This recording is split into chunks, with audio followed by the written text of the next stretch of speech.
What the world needs now is love, a sweet love. That's what the world needs right now.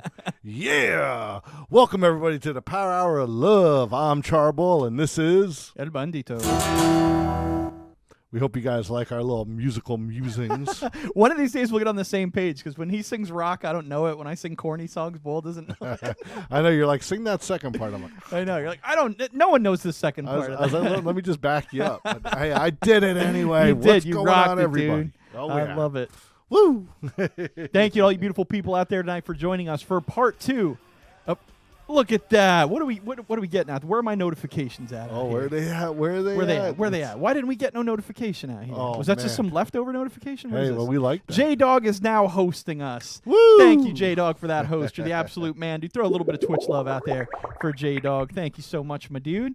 But tonight, we're going to be talking about the rest of E3. That's right. Last Monday night, we kind of had the cut right in the middle of the E3 conference, told you guys all about what had happened over the past weekend with Bethesda and Xbox, Google Stadia's announced, and so on and so forth. So for tonight, we're going to be focusing on the Nintendo Direct conference, the Ubisoft conference, and the Square Enix conference that all happened after Monday or late Monday evening.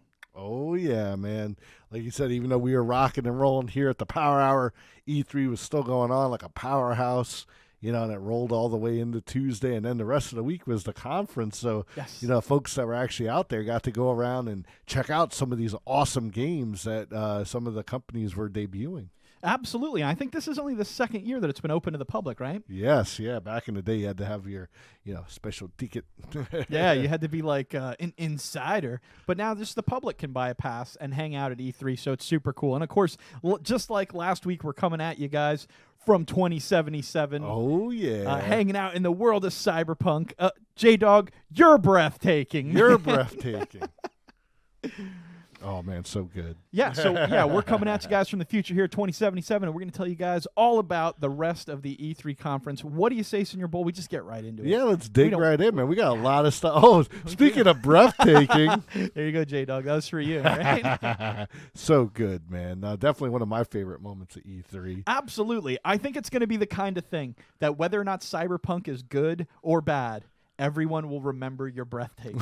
You know, that's just going to be it. This will define 2019, and I'm excited that this sort of positivity, this sort of message is what's getting out there right now, you know, because it's what we're all about here. And again, we've got some cool, fun stuff coming up tonight. We're going to be talking about E3, the breakdown of a couple of these conferences that happened after last Monday. But also tonight, we've got a couple little fun things we're going to throw at you here just before we jump into the news a little bit later. We're going to be jumping back in to June's National Candy Month and trying some more exotic candy. That's right. Oh, yeah. We started off the month by doing a full-fledged episode eating all sorts of exotic candy from around the world. And one of our amazing, fantastic viewers out here, one of the best streamers out here on Twitch today, actually got in touch with us to send us some exotic candy that he got all the way from Japan. We'll tell you guys all about it coming up a little later tonight, but we do want to give big shout-outs to LifeReboot. Thank you so much for sending us out something, man. It means the absolute world. You're the absolute best. And if anyone's hanging out there in chat right now that hasn't checked out LifeReboot, I'm going to give him a shout-out right here in chat. Make sure you get over there and check out his channel because, of course, he is a world-ranked Donkey Kong player and one of the best analytical gamers I've ever seen. Like, he deconstructs games as he's playing them, and will tell you all the tips and secrets and strategies that he's developing as he's playing the game. I just watched him play through Earthworm Jim last night. We dog. And I think it was only like his second run, and he almost beat the game. I was like, holy cow, I think I had that game for 4 years and never got anywhere close to the end. So it's pretty amazing, guys. If you want to check out a fantastic retro gamer, go see LifeReboot. That's awesome, man. Life's always a good time, man. Great. And he's always hanging out in our chat down there. Heck so yeah. be sure to throw him some love. And you know, if you have any questions, shoot it his way. But, you know, we're all here to rock and roll and talk about E3. So why don't we get rolling? Let's do it, man. First and foremost, we're going to jump into the Ubisoft Conference. That kind of went down just before we went on air last week, so we couldn't prepare very much for it. So this week, we thought we'd take just a few minutes to let you guys know the highlights from Ubisoft 2019. Oh, man, you know, these guys, they always roll into town with some really wild titles, and this year, they didn't disappoint. Absolutely, man. And we're going to start off with what I think is probably my most anticipated title. But if I could take, again, just a 2-second sidebar, right? We recently found out last week during the Hunger forums on Player vs. Hunger's Twitch channel, right, that they are like sponsored or working with Ubisoft to further their charity efforts. Now, Player vs. Hunger is something we got made aware of by Aur3llia, who is our master moderator. She said she's going to be buying just a little bit later, but she did a charity campaign for them. Player vs. Hunger, what they do is they help the food insecure children and elderly right here in America.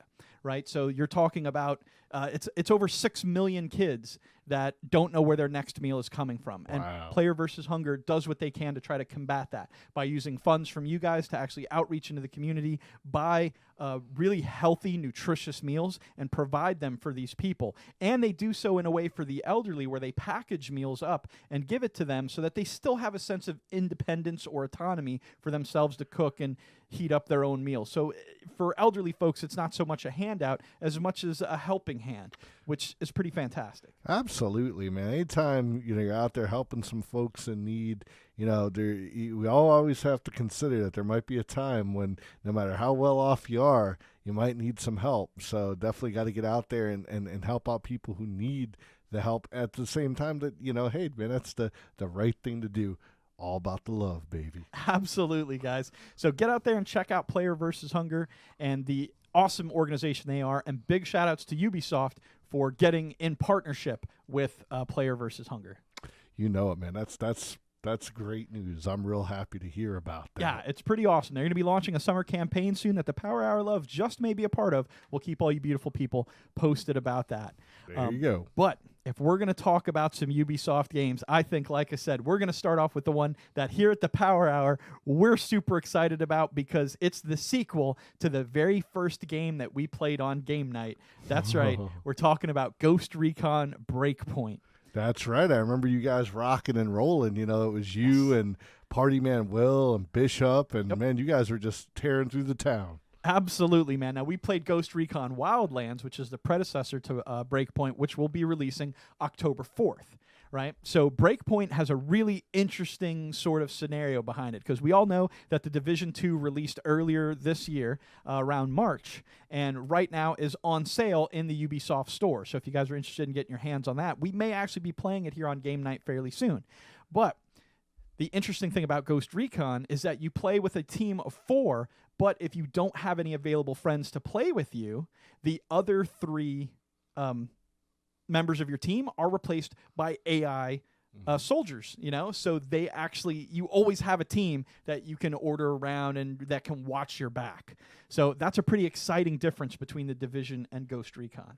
Well, absolutely. Now, I know I've watched you guys play. I've never jumped into any of these Tom Clancy Ghost Recon games, but man, they look pretty wild.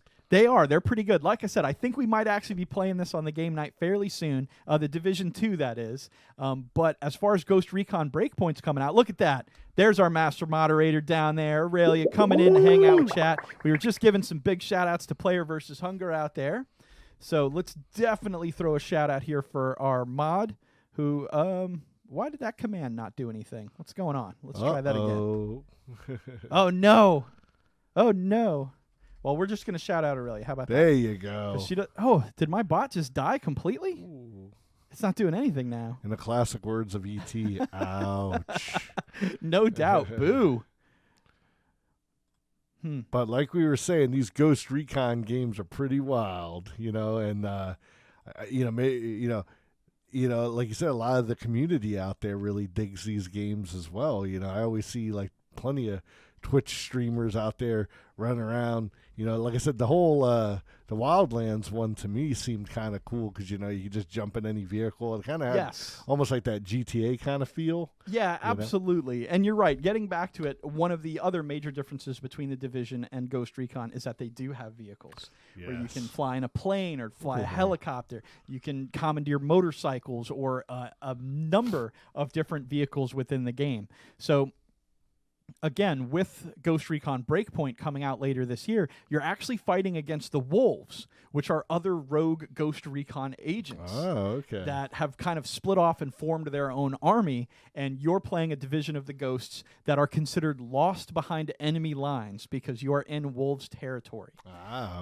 So your AI teammates and you will have to fight your way against the Wolves and save the day, basically. So. There you go. Well, hey, there's always that thing. Hey, why don't you pick on someone your own size? Well, now it's even playing field, and man, that's going to be quite a battle, I'm sure. Absolutely, guys. So, DJ Napalm, what is up? How are you doing tonight? Thank you so much for joining us. Aurelia, thank you, of course, for stopping by. There Courtney we go. Girl 621, welcome to the Legion of Love. Throw you a little bit of Twitch love right there for you. Absolutely. Thanks for joining the Legion. Absolutely. So, another exciting factoid that came out here about Ghost Recon Breakpoint is the inclusion of what they call Delta Company. Now, Delta Company is a specific division of Ubisoft that is going to interact directly with users and fans of the game. I think it's just replaying that audio for some reason. I dig it. Yeah, I know. I tried to reload the bot, and I think it's just double downed on that. So now it's going to play all of our stuff twice. That's all right. We'll figure it out.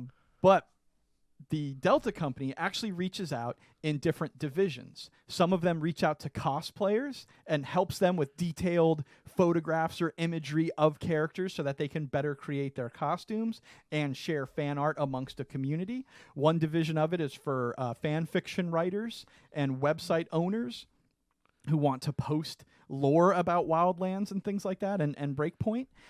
But they also have a special division called Mission Intel that is for streamers and vloggers, right? So if you register for this, you will get updates in advance about when DLC and different events are happening so that you can make your community aware. Okay. That's kind of cool. I like it. I like that a lot. So here at the Power Hour, we, of course, signed up for Delta Company, and we'll let you guys know all about it as it progresses. You know it, man. We got to radio in those updates. Absolutely. Cool. I know. Do we have a release date yet on this one? October 4th. Oh, you got it. It's like on the slide. Oh, there you go. Oh, there you go. It's that white right there. Yeah. Awesome. Very cool. Very cool. No doubt. You got it. Courtney Girl, we know your brother. Awesome. I bet he's a super guy. Oh, yeah. All right. Next up, we got Watch Dogs Legion. Oh, man. You know it. This is the third game in the Watch Dogs series. And, man, oh, yeah. Unknown player.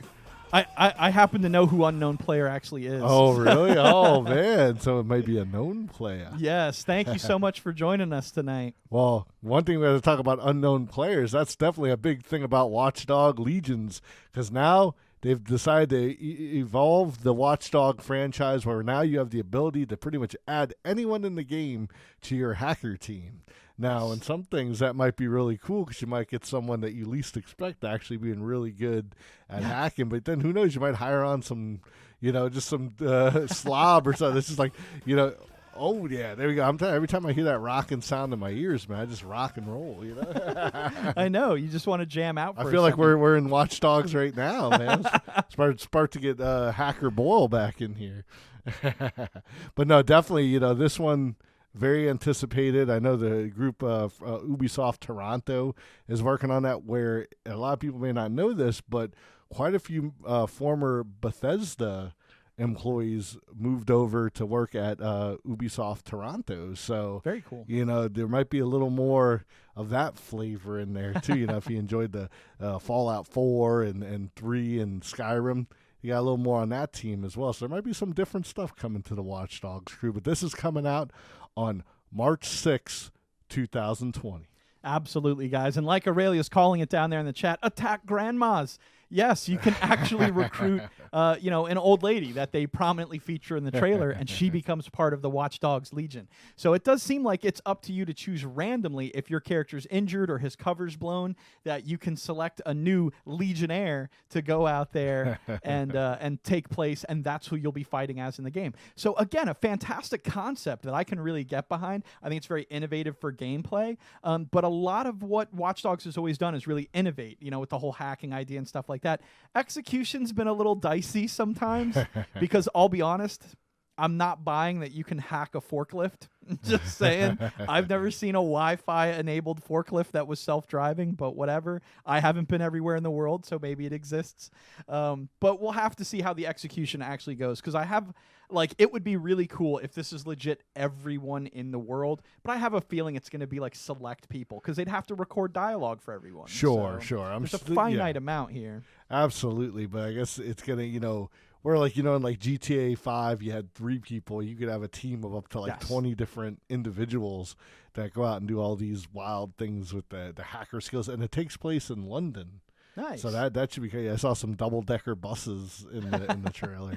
No doubt. Well, if I could take a second, I'm going to throw some Twitch love out here for Unknown Player. For anyone who doesn't know out there in the chat, J-Dog and stuff might not know, and I know that he hangs out and watches a lot of us on game night when we're playing Outlaws of the Old West. Unknown Player is actually playing Miss Sally in Outlaws of the Old West when we would play in Blackrock out there. So it's wonderful to have you here. Thank you so much for stopping by and hanging out with us.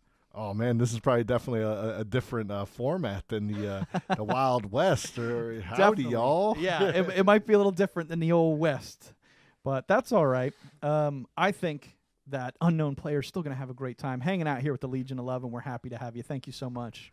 Oh yeah. All right, next up, Ubisoft actually announced that they'll be making a feature film out of the story behind The Division. Right? Do you want to tell them a little bit about this, Senior Boy? Oh man, yeah, this is kind of a surprise. I know I hadn't heard about it prior to, but it's going to be coming to Netflix, so it's not going to have like a theatrical release. But nowadays, man, sometimes even Netflix is better. But we'll star Jake Gyllenhaal and Jessica Chastain. But as of right now, there's no release date. But I think they just kind of dropped it as like a, hey, you're going to want to keep an eye on this. Yes. Yeah, it's definitely a coming soon sort of featurette, and they just wanted to let people be made aware that this was happening, that the rumors were true.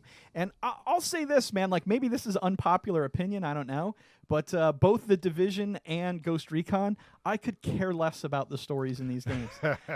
Maybe it's just me, but especially The Division 2, I've been playing through it a little bit this past weekend because they had the free weekend, and it's this very bleak world in which there's been an apocalyptic level virus that has ravaged almost everyone on Earth. So everyone you talk to is sick, and they're needy, and they don't have food and water, and they need you to help them because someone they know got kidnapped. And I'm like, it's so bleak. I just want to be here and shoot stuff and have fun. That it's I don't know. Maybe that's just me, that I'm too positive of a person or something, but it's I don't want to live in your bleak story. I just want to have fun and shoot stuff. So I never really pay attention to the story in these games. It's probably shame on me. They're fantastically written, well done stories, but if I'm playing 100 hours of something, it just can't be that bleak for me. It weighs on me, man.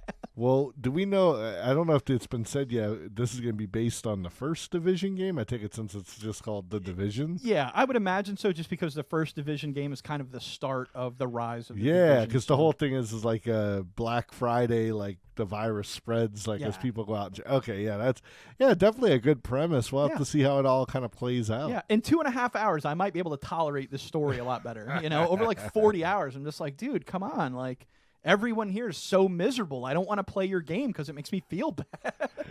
Absolutely, man. Well, definitely, I know there's a lot of folks out there that really dig that game and dig its sequel. So I'm sure they're going to be waiting, pretty much for Netflix to throw that up there on the old streaming service. You know it. But if you want to play a game that's definitely going to get you hype and definitely not ever be a bummer, Just Dance 10 coming out 2020. Oh man, when they did this during the Ubisoft, they would just kind of dance around what in the world is this?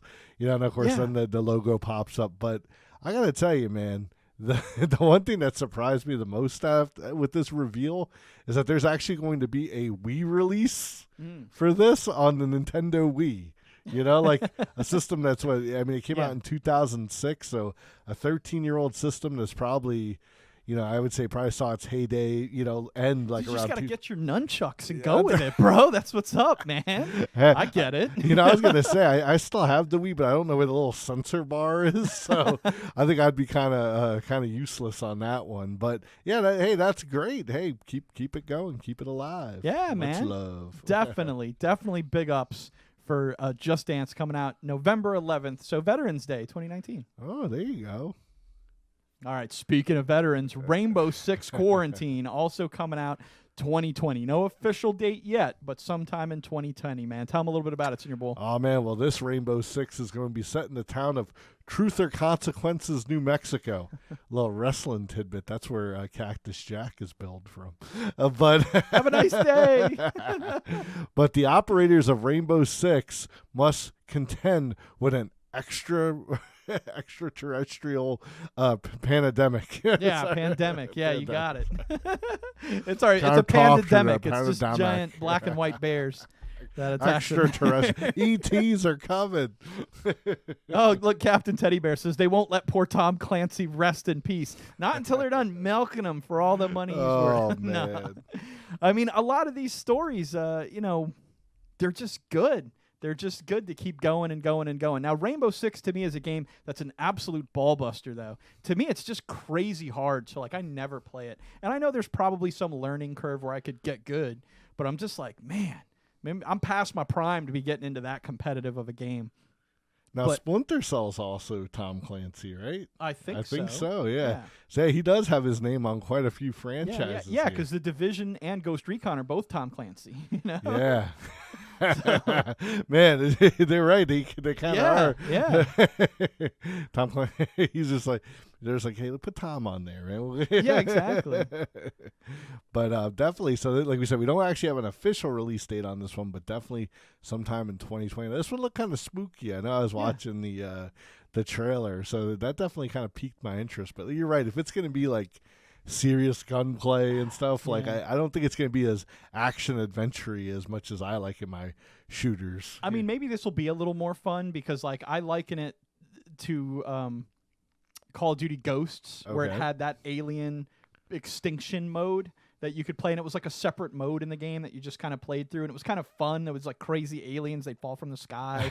It was just nuts, and you had all sorts of stuff. You could juice yourself up. It was like totally had nothing to do with the rest of the game, but it was just fun. So maybe Quarantine's going to be like that, like an offshoot of Rainbow Six that's almost not very realistic, but more fun. Like that's what I'm hoping for anyways. So. But like you said, traditionally the Rainbow Six are a little more hardcore realism kind of that deal Rainbow too. Six Siege, that's the one I was thinking about. That's like so hard to me. Like I don't know what it is, but like that game just I get trounced every time, man. Well, man, there's a big milsim community out there, so people just really dive into them. But, man, they're going to have to put their guns to work against some of these extraterrestrials. Yes, the extraterrestrial pandemics. Some Kung Fu Panda action. You ever notice that some of those words, if you think about them too hard, it's like, you just destroy it. It's like, should just let it roll off the tongue. Yeah, you just got to go with your gut call on pandemic. That. So. You wouldn't call Siege milsim? Siege is kind of milsim-y. I mean, this definitely probably not with extraterrestrial pandemics. Yeah, I guess like when there's what's that one game? Arma or what's that one that starts with that's real milsim? I mean, like pretty much you get killed in like one shot. Arma, I think is what it's called. Yeah, I know that one's like serious, like realistic. So, all right, cool. Well, definitely. What's up next, El Bandito? All right, coming out February 25th, we've got Gods and Monsters. Oh man! So, like you said, February. Man, actually, when you look at it, they've got quite a few games coming out. Yes. In that time period. Yes. Yeah. Hey, Captain Teddy Bear's got you. He says yes. It is Arma post-scriptum. There you go. I know I've never played it, but I've watched a few folks play it, and that's like hardcore. Like you're running around and blasts up, but man, you get hit once and you're just like, done. Yeah. Because even Ghost Recon, like you can take some punishment that's like ridiculous. You drive a car off a cliff and roll it 15 times, get out, and you're like, all right, back to action. you know. But like Siege just was like you get shot like 5 times, you're dead. And Arma, it's not like you're hiding behind a rock for 3 seconds and you know the screen turns normal colors again and you're ready to rock and roll. But talking about gods and monsters, Yes. this game comes from the minds behind Assassin's Creed Odyssey, which big seller last year. Yeah, pretty good game. And will involve crawling through dungeons, completing quests, and slaying some of Greek mythology's most fearsome monsters. So, I mean, that sounds like a lot of fun. But looking at this, like, I don't know, this kind of looks like Breath of the Wild to me. What do you think, man? Yeah. No, it's definitely got a bit of a fun vibe to it, like a little more of a lighthearted vibe. So I do dig that. Man, you know, and it's like, I mean, I've always liked the whole Greek mythology thing, but like, yeah, you know, I guess it just depends on how this is like laid out. Like, I mean, is it going to be kind of like you just wander around and go into crypts and next thing you know, you're fighting some mythic beast, you know? Yeah. I mean, it could be pretty cool, but I almost feel like I might need a little more incentive, you know? So like I said, that's what I like about the Assassin's Creed, 'cause you got the whole thing with the, you know, Abstergo, yeah, exactly. Templars. There's like a lot of levels lore of there. the story. Yeah, definitely. So, but I'm sure this has got some heft to it, man. Absolutely, You know, I'm not knocking it. Yeah, I'm just saying. What do you think of it? Was this one you'd play? Yeah, I definitely would. It kind of reminds me of like sort of like playing Skyrim, but in a different universe. It's like, okay, you know, okay. Like more like it's Skyrim in a more traditionally Greek mythic universe, you know, or something along the lines of that.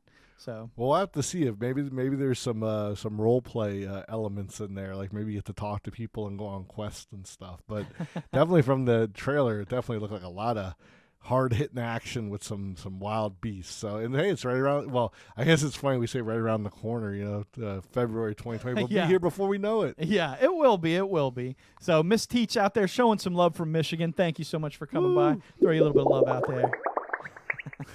Mittens represent. I dig it. LifeReboot out there. Yeah, Courtney Girl says, I love Call of Duty games on PS4. I got you, man. Like, I was a longtime fan of Call of Duty games, but, like, that one game every year just got tough. Like, it's just tough to stay up with it. And, like, honestly, that jump to Xbox One when they went to... what is it? Infinity, I think was called. Infinite Warfare. That's what it was. Like that one lost me. It was just too much of a change in that one, and it took me a while to kind of get back on board with Call of Duty. But long history of love for Call of Duty. Absolutely great franchise. So I'm right there with you.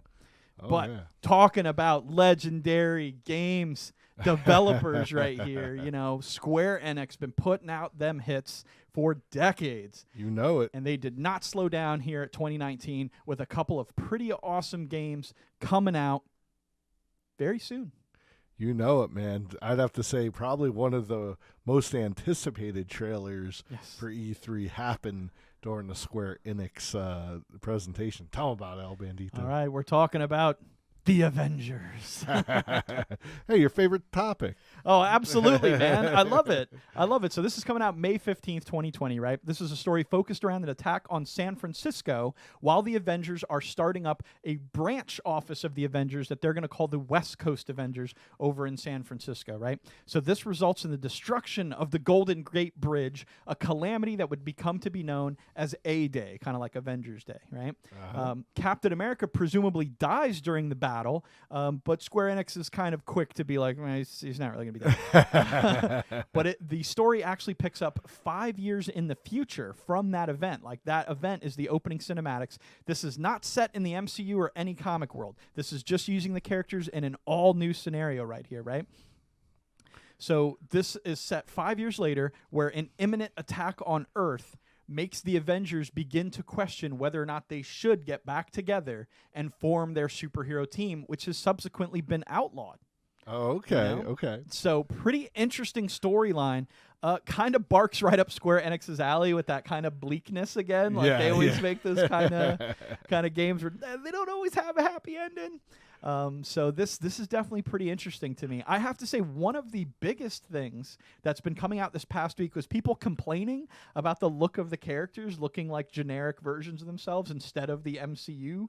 Oh, people wanted them to look like... Yeah, and I'm just like, it's not the MCU story. They're not going to pay these actors to do the voice work or anything. Like, why should they look like them? That doesn't make any sense to me. I think people have just gotten so ingrained in Chris MCU? Evans and you know, everybody like that's what they're used to seeing. And I mean, yeah. when you look at this too, it has like that realism to it as well. So I think they're kind of like, this is weird to me. But you're right. I think it's better for it to be traditional. Yes. Especially if it has no connection to the MCU. Honestly, when I first saw the costumes and stuff, I first thought this was like MCU, right? something that's stuck in there. But you're right. When you get a little closer look at it, it definitely is more of the traditional look. Well, considering they had 5 out of the 6 2012 Avengers film Avengers, really made you feel like this was had a based connection. on the MCU. Yeah, exactly. But, Cap wearing this sort of like body armor that's like a plate carrier, like that's very different. That's not something we usually see Cap in. Oh, Life, I feel so bad. He says, tricked. I had my Final Fantasy VII Remake comment all typed out and everything. Well, sorry, man. We're comic nerds.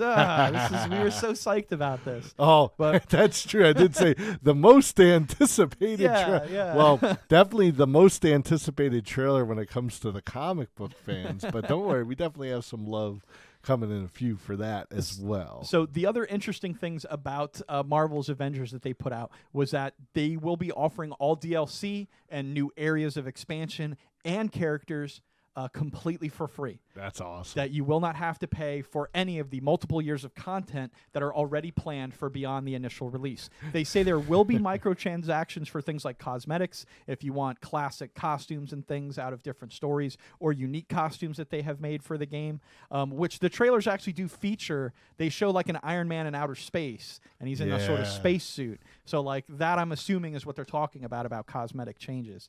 But this will be coming to PS4, Xbox One, PC, and Google Stadia. Man, so it's definitely going all across the board. Yes. Unfortunately, it's not coming to the Switch, but we got some more Marvel stuff to talk about on the Switch a little bit later. But one thing I got to say, man, when Square says multiple years of content, like I'm really wondering on what they mean by that. I mean, I take it that this game is one that's just going to keep getting added on. Like I said, new story elements, new areas that you can explore. And man, when I saw they were destroying the Golden Gate Bridge, I was kind of like, I started having these flashbacks to like The Last Stand, and I was getting a little worried. But the rest of the trailer looked pretty good. So I can say this game kind of seems like it's lending a little bit to kind of MMO or Fallout 76 territory in the sense that the gameplay is supposed to revolve around you being able to play with your friends as the other Avengers. So you can all get together and play online together as a group of Avengers. Okay. And as more and more characters get added in, you'll be able to vary which Avengers you actually play as. So it really sounds like a pretty exciting game to me. And they say that their focus of the game is okay, this is sort of the funny aspect to it, right? Because they said these purposely aren't the MCU Avengers, right? Okay. They didn't cherry pick them from the 2012 movie. They just wanted to tell a story that was wholly original and was the best story they could tell, and it happened to feature these 5 Avengers. And I'm like, dude, if you're going to tell an Avenger story, no one picks Black Widow to be. I'm sorry. I love Black Widow. Trust me. But that's out of all, if you had all of the Marvel Universe, you wouldn't pick Black Widow. So I don't really know where the guy was going with the whole, it has nothing to do with the MCU. What? But, oh, wait, never mind. Sorry, I won't go there. I don't want to do any spoilers here. but I will say this. They said that this is all about the experience of being an Avenger. And that's what they want the game to be. They want you to feel like you're heroic, you're out there saving the day, and this is what it's like to be an Avenger. Now, in Square Enix's mind, I'm a little bit worried that means like, a more realistic take of it where people are like, you're not my hero. And I'm like, whoa, okay, let's stay away from that. Let's just have a nice hype experience of saving the day and being a hero. That's what I'd really like. I mean, that's the thing back in the day when you played Arkham Asylum. You were like, I am Batman. I'm Batman. So it's just so cool. I know Crystal. Do your best, I am Batman. I'm Batman. I'm Batman. Yours is pretty good. Yours easily outdid mine. Hey, look at that. We got Demo down there in the chat. Let's get him some snap hearts down there if you got them, folks. Oh, yeah. Thank you for joining us tonight, Demo. Demo rocks, man. Definitely. I know you finished up Firewatch last week during game night, and that was a lot of fun. And it was cool because after he finished it, he did a little karaoke style "Hey There, Delilah," which I know we were all rooting for you to do. But then Demo joined up, yes, and you guys were chatting about some Yeah, details of the game and things like theories that. and stuff. Yeah, it was a lot of fun. Very it good was. stuff. Thank you, Aurelia, for that shout out. I was afraid the bot stopped working, but you got a handle on it. I appreciate it so much. Thank you. But yeah, definitely, Avengers is looking pretty good. Crystal Dynamics is doing it, so I know they've done a lot of like the Tomb Raider games. So it's like, I think it looks cool. Like I wouldn't complain about the costumes. I'm like, hey, that's kind of really what it comes down to is how's it going to play in the game. Yeah, I guess part of what it is if you're a comic book reader, you've never seen him in the same costume twice. Like every artist is going to draw him a bit different. So sure. I love Aurelia who's joining us in the chat. Deep voice. I'm Batman. That's what she put. Deep voice. I'm Batman. Well, plus, you know what it is. They don't want to give you the MCU characters yet. You got to buy those through the microtransactions. Dude, that's okay. 1,000%. Do you remember in Arkham Knight you could buy the Christopher Nolan Batman skin? Yes. Like that's 1,000% what I'm thinking. That they just want to sell you the MCU skin, man. Or you could get the season pass, which gives you access to all. Yeah. No, nowadays it's like they give you 5 costumes for free. You don't even get all of them. Exactly. Oh, Demo's got it, right? Where is Harvey Dent? In a deep voice, he goes, I believe in Harvey Dent. I do as well. All right, so here we go. What's up next, El Bandito? All right, some people in chat may be excited. We're talking about the Final Fantasy VII Remake coming out March 3rd. That's 3/3/2020. Tell them all about it, Senior Boy. Man, that's very close to a certain someone's birthday. I'm just gonna say, Who might that be, huh? Unfortunately, that person doesn't own a PS4, so he will not be indulging in the Final Fantasy VII Remake. But that's okay because I definitely enjoyed the look. We got a closer look at the combat system that's going to be featured. I kind of got the feeling that this is a little similar to the Final Fantasy 15 combat, but I also got the feeling that you can also switch between the characters that you're playing as. Like in Final Fantasy 15, you had your 3 buddies that like you said played with like AI, but like this kind of seemed like sometimes you're playing as Barrett and sometimes you're a Cloud, and then I saw him kind of like controlling Tifa. So it's like if they add that, I think that's really cool. I'm gonna miss the old turn-based, I know, it's classic like that, But I get it why they'd want to bump it up since they're doing a remake and it's not just hey, gameplay-wise. I'll be honest, man. Like, unpopular opinion, I'm not very excited about this. Hey, right? You say that as unpopular, but there is a lot of people out there just kind of like. I'll just say it for the same sake of like I can't sit here, 2 or 3 times a year. And LifeReboot coming in with that sub right there. Thank you so much. Love it. LifeReboot, world-ranked Donkey Kong player. Amazing retro streamer. Watching him damn near defeat Earthworm Jim on his second play last night. And the way he described everything that was going on in the scene, how he could beat every single boss, his strategies that he was coming up with as he was playing, absolutely breathtaking. Not to mention, to relax afterwards, he played Sonic Spinball and was absolutely destroying it. And I was like, what, dude? Like that's so cool. That's I love insane. That game. Yeah, I mean, such a fast-paced game as that, but to still be like, I'm going to hit this corner right there, bam, and he would shoot right there. And I'm like, it's amazing. Thank you, Aurelia, for that shout-out. Definitely get out there and show LifeReboot some love, man. Amazing streamer out there. Thank you for the emotes as well, guys. Has also, played the original Final Fantasy VII on his streams. Yes. Life, you got to share with us who's your favorite materia summon. So we're not talking about fire. We're talking about the actual summon materia. So let us know in the chat. But let me get back to why Life's not going to be friends with me anymore, right? Because I'm knocking the Final Fantasy VII Remake, right? I'm telling you, that's... I know. Will's like, I don't even know this guy right now. But no, just the thing is just remakes. Remakes in general. When they remade Resident Evil, to me, it was very much the same thing as remaking really good feature films. Like, there's really not a big need to remake them if the classics hold up. And personally, I feel like there's no better source of that than watching LifeReboot play some of these original games, and they're every bit as good and as fun and exciting to watch. Now, for people who really love this and they just love a very good remake, a good take on it, an update to it, I mean, the Master Chief Collection's a great example of I don't have any problem with that kind of remake. Yeah, because you could swap between it. You can, with a click of a button, you see what it looked like on it was the same game, just with like a makeover, But I don't know enough about Final Fantasy VII or the remake to know whether or not it holds true to form or whether or not it's more like the Resident Evil games that just added in a bunch of shit that wasn't in the original game. You definitely make a good point, man. Like, I think I'd be more excited about this game if it was actually the like we were saying earlier, like if it kept a turn-based system, if it was like you said, even with a click of a button, you could you could actually turn back time and see those old blocky graphics as well. Yes.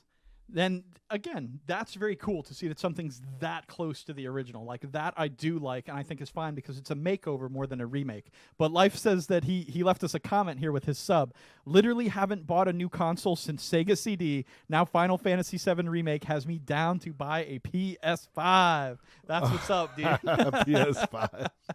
And while that's what I did like about E3 this year is that a lot of the stuff we did hear about is stuff that's still coming, like, to the current generation. Yes. I mean, there's a few things that are coming out that you can tell they're like, we're not going to see that until the next gen. But, it's cool that this actually came out. And that actually brings us to the next point here is that this game finally got a release date.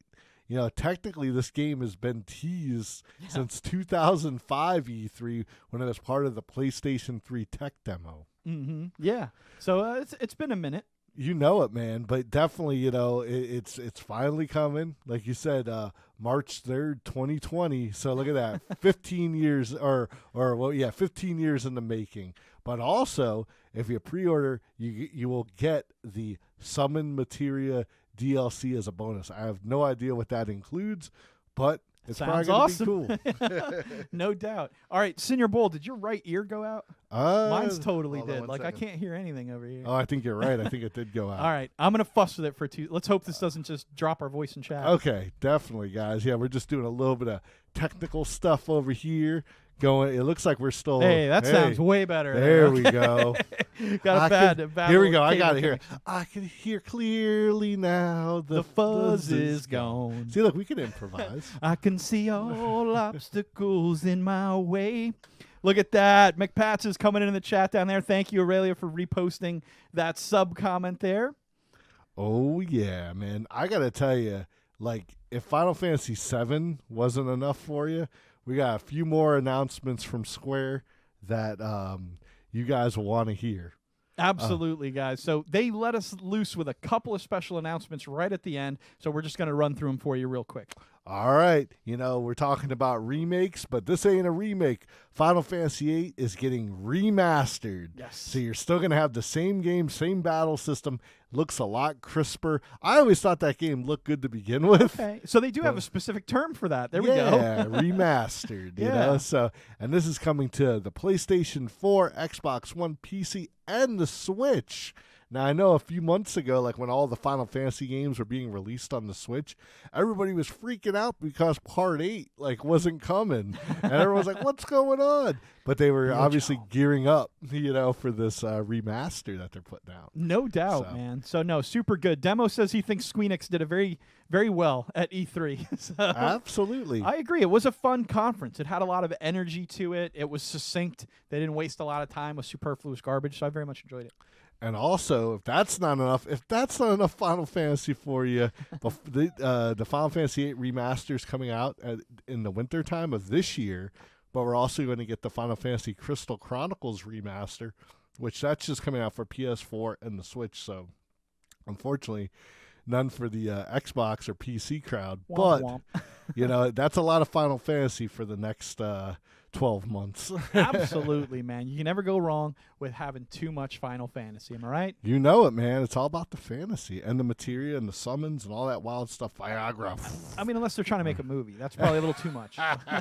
They've never been able to really nail that one down. They'll get there. I have a lot of hope for video game movies. I've talked about that before. So. I actually went and saw that, what was it, the Within or something, the Crystals Within, or it was like one of the first CGI movies after Toy Story. Considering the time it was made, it was brilliant. Like, it looked brilliant, But it was so different than exactly. It fell in the same folly as literally every video game movie ever, which is it didn't follow the story from the freaking game. Like, what the story's written right there. Why they got some Hollywood hack rewriting it who never played the game? What are you guys doing? You know it, man. Doesn't make any sense. Yeah, I think the only thing like actual Final Fantasy that ended up in that was like the girl had chocobos on her PJs, and that was pretty much it. But I think we've talked enough about Final Fantasy, Yes. like you said, even though we love it.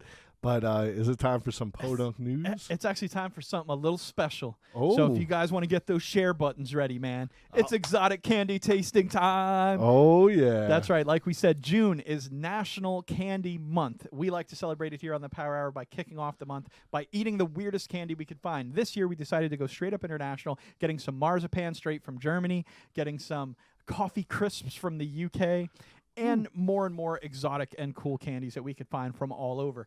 But get those emotes. Thank you, Aur3llia. Best moderator out there. Dun, dun, dun. We asked all of you beautiful people out there to send us your suggestions of interesting candy that we can eat from all around the world. And, of course, one of our amazing viewers did one better and literally sent us candy to try right here on air. So, of course, again, big shout-outs to LifeReboot, the Donkey Kong world-ranked player who's an amazing streamer and part of our fantastic community.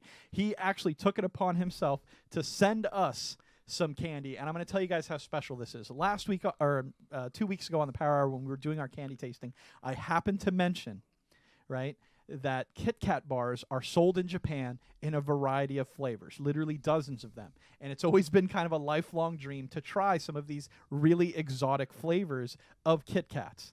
And LifeReboot actually sent us an assortment of different flavored Kit Kats from Japan. So awesome. I mean, this is so mind-blowing to me that I can't even believe it. He wrote us such an amazing letter. Did I leave it here? Yes.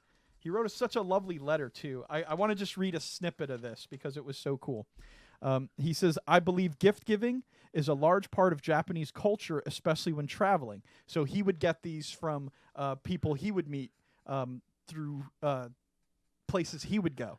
And they gave these to him as a gift, and he spread the love to us, man. That's awesome, and that's man. so amazing. Life, thank you so much. We can't thank you enough for how awesome this experience is going to be, because I've literally always wanted to do that. Now, maybe you can help us out, Life, because we were unable to identify all of these flavors.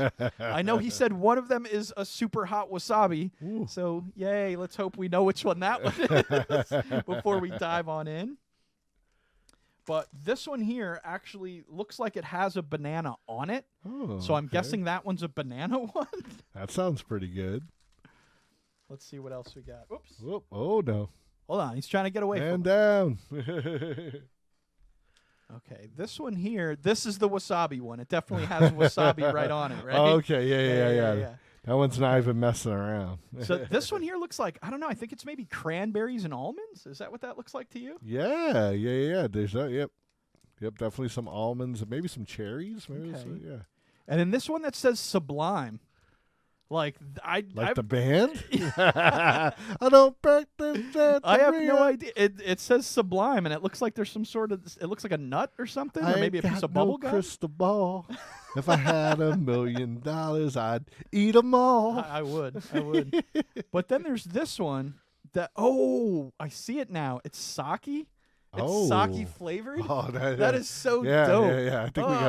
I think we gotta do that one. You want to do that one first? Let's do it. Well, why don't we let the fans decide? Okay, you the beautiful Legion. people can let us know what you want to see out there. I need to send you guys some high chew. Do it, demo. Ooh, that'd be awesome. Yes, which, by the way, I absolutely received the wonderful gifts that I won on your channel as well, demo. And I'll have to show them on game night this week because I left them in the other room. But I will definitely have those out. Thank you so much for that. You know, won the cute bundle over on his charity stream a month or so ago. Wow, the smell of this, right? I'm eyeballing it right now. The smell of this is so intense. There you go. Oh, here we go. See, Kit Kat's always good with 4 or less people. You're right. Oh, man, this is strong. It smells so good. You ready? Wow, it smells like alcohol, bro. It does.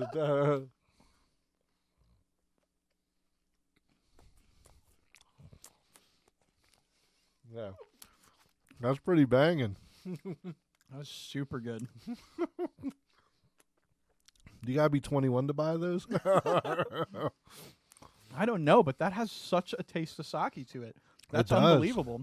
I don't know if they just mixed it right into the chocolate before they put it out there or what. All right, when you drink sake, isn't it? Was it kampai or isn't it? There's like a I don't know. there's like a salute you're supposed to throw out before you. So we should have done that, but I'm it's sorry, okay. man. No, trust me, I wanted to get it in my mouth like as quickly as possible. That's usually where I'm at as well. That was delish. All right, so what's next? Hold on, I'm like eating the leavings out of my wrapper. The little bits that broke off. And I know that this was at great expense to LifeReboot to send this to us. Thank you. It came Thank you, packed sir. in ice and all this stuff in these Ulane ice packs and all. So fantastic. Is the Sublime one like either a cherry lime or maybe a lychee nut? It might be a lychee nut because it does kind of look like a nut, although it does also look like a hot air balloon or an ice cream cone. So it's a very vague symbol on there. Hey, all Bandito, you're a nut. Now, why don't we do Sublime next? That sounds pretty fun. This one. Yeah, the one I'm holding. Dur. All right. Sorry, chat's flying by over there. Did my nut comment throw you too far off?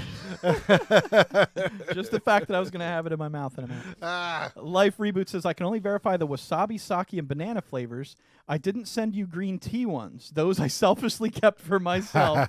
I'm not sure what the other two were. Dude, that's totally fine. This is amazing. Like I said, I can't tell you what a dream this is, how many times I've seen this on TV and been wicked jealous. Now, I left these out to thaw, and I may have left them out a little too long because they are getting melty again now. So here, do you want to just try to snap half off Sure. that? We're making such a mess There here. you go. Look, I took more. Did you already eat it? I did. Oh. Ooh, that's an interesting flavor. It's almost like a spicy strawberry. Yeah. Like, that's the only thing I can liken this to, is it tastes like a spicy strawberry. That is super cool. I'm going to lick my wrapper. That's pretty good. That was pretty tasty. I like it. Love is, it's what I got. Remember that. There you go, Sublime. That's awesome. All right. I know, Life was like, I got something for you, punk ass. That's Sublime, awesome. right? Yep. No, that is, yeah. Dude, that was really freaking good. All right, what's next? We still got a couple more of these. So we're rocking through them all right now? Yeah, all let's right. just do it. It's candy. Why not? Wait. That's right. It is National Candy Month. It is. We need to make July like National Dentistry Month. But no, it actually is National Candy Month. That's like an official thing. Here we go. But, okay, this one seems. right.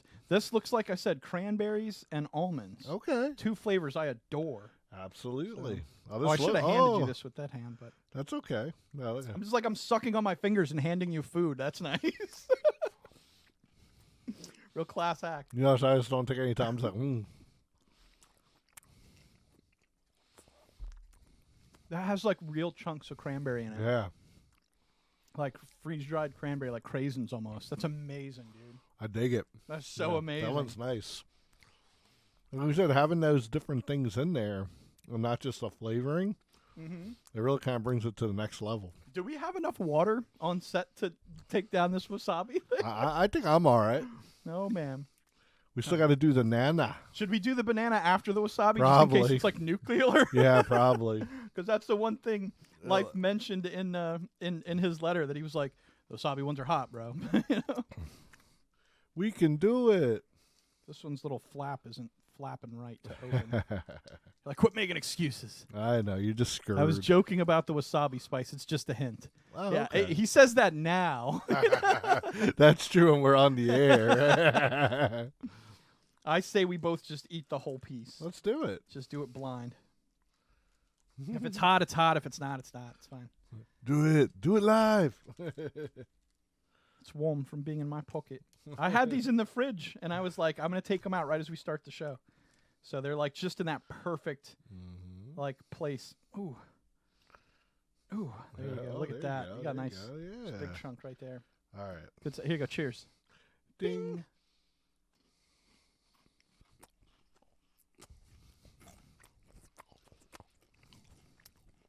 Definitely get that spice, though. Yeah, pretty nice. Yeah. It's not overwhelming, though. You're right. No. It is. It's a good hint of it. Yeah, that's not bad. Yeah, no, that's nice. The one thing I like about wasabi is that unlike peppers, it's more like, well, it's a type of horseradish. Ah, okay. And I love horseradish because that sort of spice sits on your tongue but never really gets in your throat, where a lot of pepper's spice will get in your throat and can stick with you for a lot longer. No, that was very good. That was like tasty. Like, it was like, I'd say it was distinct enough different. Now you guys are just watching us enjoy candy. Yeah. Hey, we don't have to tell the story again. Those are some of our highest rated episodes. They were. Well, thank you, beautiful people out there. And I have to say, you definitely, if you can, get your hands on some of these exotic Kit Kat flavors. They are amazing, dude. Oh, yeah.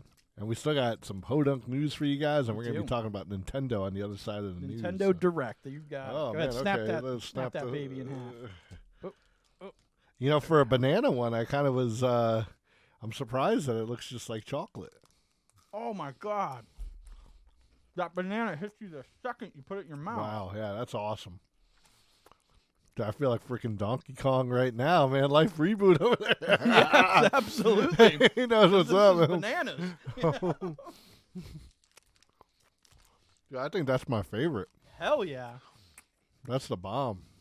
That's like a banana punch in the mouth, dude. Mm-hmm. Fantastic. Man, that's great. Yeah, I would definitely rock those. I gotta be a savage over here. Sorry, man. If I wouldn't have blown my nose in that earlier, I'd share with you. That's all right. I don't think you want that. That's my forethought. I didn't bring myself a napkin or anything. LifeReboot cannot thank you enough for that, man. Ultimate experience. Definitely something on the old bucket list, man. I've heard the strawberry was disappointing, but I have yet to try one.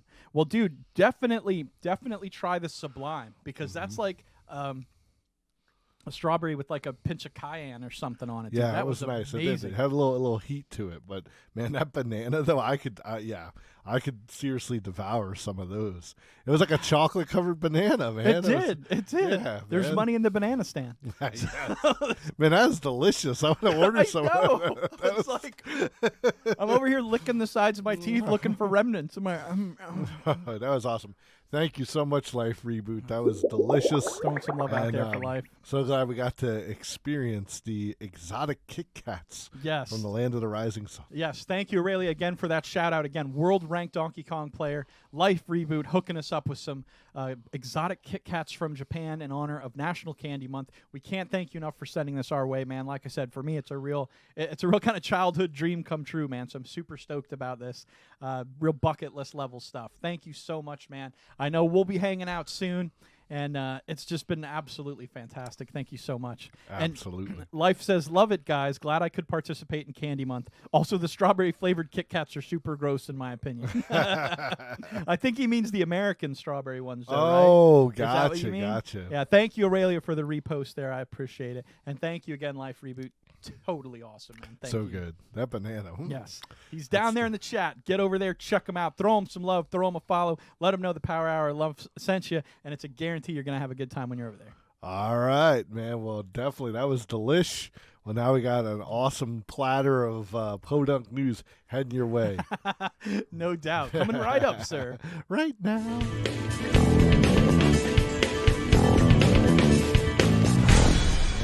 PoDunk news. It was.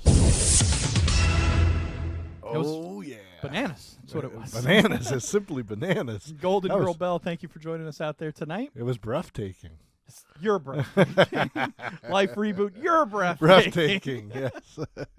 All right, guys. We got some PoDunk news coming at you guys tonight. And listen, we're going to do something we don't normally do here on the Power Hour, right? Kicking off our top story tonight is a story that isn't normally the kind of story that we like to tell here. Because you guys know, we've said it 1,000 times. We're here at the Power Hour of Love because we want to keep down negative news. Yep. And we want to combat the kind of fear tactic media that's been running rampant, right? And tonight, we wanted to present you guys with an example of this that we found this past week, and we're honestly pretty upset about, and we wanted to share with all you beautiful people as an example of the kind of news that we are trying to fight against. Oh, yeah. And something that we think you guys should keep an eye out for. Definitely. Okay, so first up tonight, the why of Power Hour, right? This is coming from the Wall Street Journal. who ran an article on June 11th this past week that they titled "The Dark Side of Discord, Your Teen's Favorite Chat App." Right? Now, I read through some of this article here, and the very first paragraph just is a real short blurb. It's just like, yep, we're going to be talking about Discord. The second paragraph on here says, in case you haven't heard of it, there's plenty of good, but also a lot of bad and ugly. How ugly? Like 9/11 jokes, racist memes, and kids telling each other, go kill yourself. Right? That's in the second paragraph of this article by the Wall Street Journal. Right? And what they're describing is the internet. Okay? So, yeah, Discord is on the internet, and the internet is filled with human beings. Oh, yeah. You know? And I hate to break it to any beautiful people out there, but there's not all good people out here on this earth. There's some people that do like making 9/11 jokes, being racist, and, you know, bullying people, you know? That's just something that we deal with in life every single day. And the fact that the Wall Street Journal is titling this article and putting it out there almost as a warning against Discord is beyond me. You know, Discord has 250 million users that they describe in this Wall Street Journal story, right? The majority of those users are free accounts, with only a handful of them being Nitro users who get access to free games and other perks, right? There's 850 million messages a day sent across Discord, right? We use it to share videos, text messages, comments, still images, GIFs. We can talk, and we can use video chat. That's almost flawless internationally, right? And for them to call this out as having a dark side and being something that's not just, it's not all good, there's bad aspects of it, just seems so crazy to me, because like I said, there's bad aspects of everything in life. Oh, yeah. You know? And this really, to me, struck me as those sort of ads that you see where they come on and they say, something in your kitchen might be killing you. Tune in at 11 to find out what it is.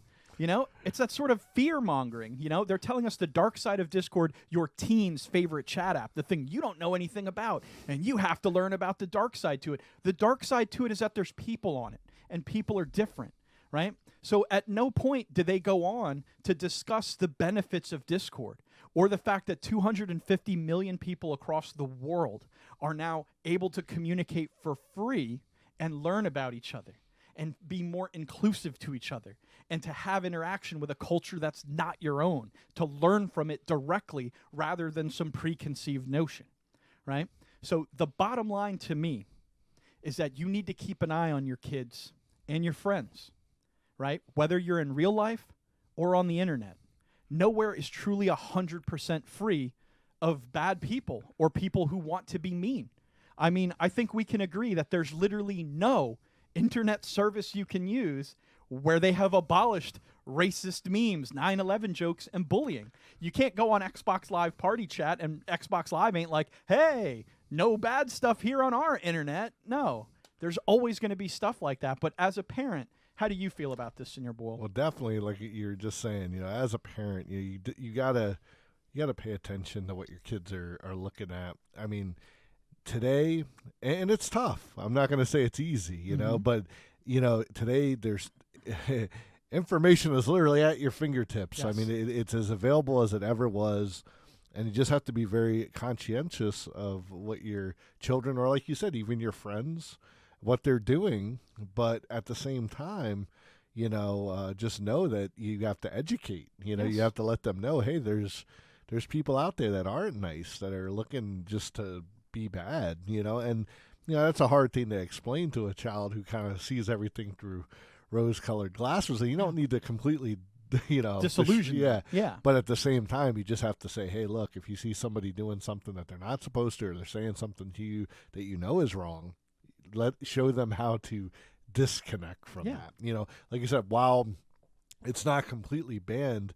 We do know there's a lot of ways that you can block and disable and stop people from doing stuff that, shouldn't be done on there. It's just not right that people feel that they can go and do this, but that's not going to, just because it isn't right doesn't mean they're not going to do it. Yeah. So you just got to kind of keep the knowledge up and just know how to disable those things. And yeah, like I said, keep an eye on your kids, because they'll find some of this stuff faster than you can. Yeah, I think the best thing to do is educate yourself about what your kids are using. Yes. You shouldn't let them use anything without you understanding what it is. I mean, anything, hands down. You wouldn't let them play with a sword if you didn't know how the sword worked. Exactly. Now, Aurelia says they do this all the time. She means mainstream media. They did it with WhatsApp and Momo Challenge. They did it with Skype and IP resolving. They just pick one and speak to the bad without any good. If you have people there, are going to have bad groups. It's the name of human nature, right? It's not the media. They are using, it's the groups and topics that they are involved with, right? We 1,000% agree with you. We feel like you are trying to scare people away from using Discord. And personally, we're slightly suspicious on the fact that this is a free app, right? And the Wall Street Journal's not free, right? Media's not free. Their sponsors and partners are not free services. So they're threatened by Discord in a sense. Does that influence this article? Maybe it did, maybe it didn't. But it certainly seems like it may have, especially when you consider exactly what Aurelia was just saying. It depends on the user what their experience is, just like pretty much everywhere in life, right? So I want to take a minute to talk about our experience with Discord, right? Because I only learned about this maybe 8 months ago, right? And have been using it for that length of time. In that time, I've discovered that there are bots that you can put to automate and regulate language, bullying, and racism off of your Discord. They have a streamer mode that's almost second to none, hiding all of your sensitive information from any broadcasts that you may be putting out, right? Protecting you. Right? They don't require you to have any superfluous identification to sign up for an app. You don't have to fill out all this information and give them phone numbers and countless other garbola, right? Since they don't have access to that information, they have no information of yours to sell and profit on to third parties, right?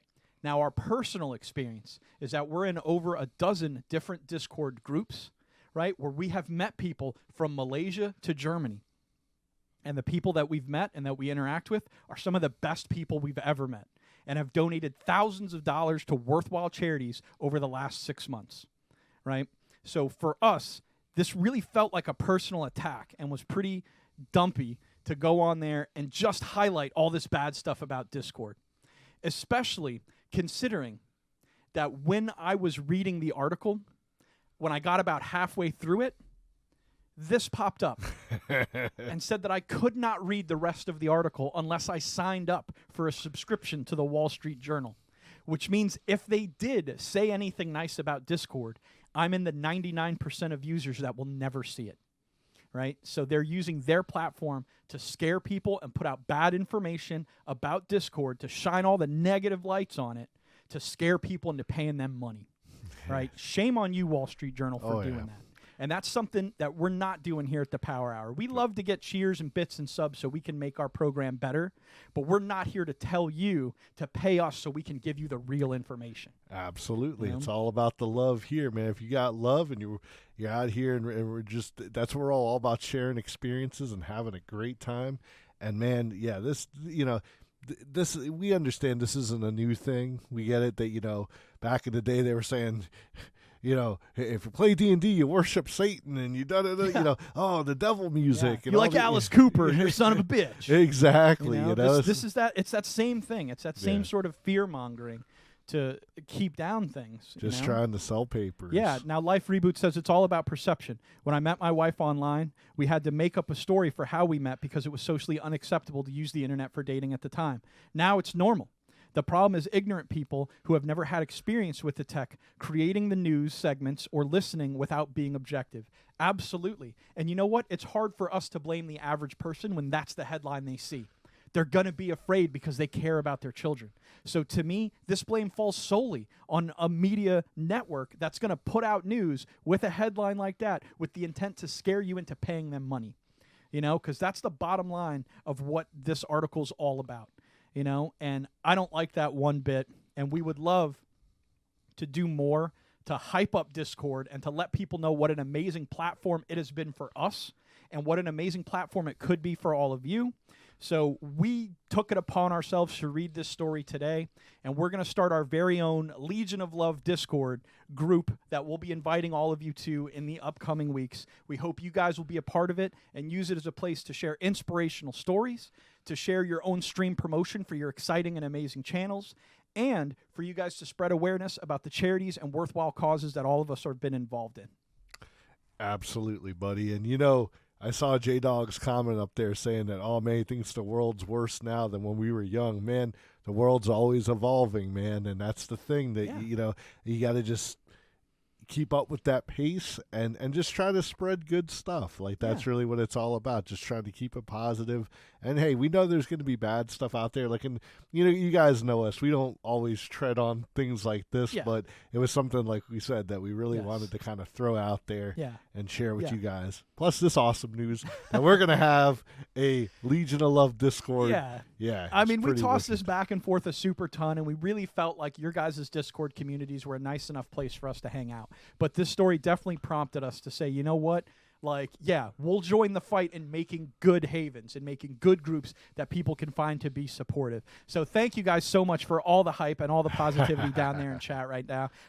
That warms me to my core because, again, we don't like telling stories like this. But this was one that hit us right where it hurt, and it directly relates to all of you beautiful people out there. So we wanted to get this information in your guys' ear so that you can spread the love and positivity about Discord and the great things that you use it for. And we hope you'll join us in continuing to do that. Absolutely, man. Definitely. Well, we got a bunch of other fun stuff for you guys rocking and rolling through the news here, but we just wanted to take a few minutes just to chat about that. We do. We'll throw some Legion love out there for all you beautiful people hanging out with us so much. Captain Teddy Bear says the same thing happens with firearms.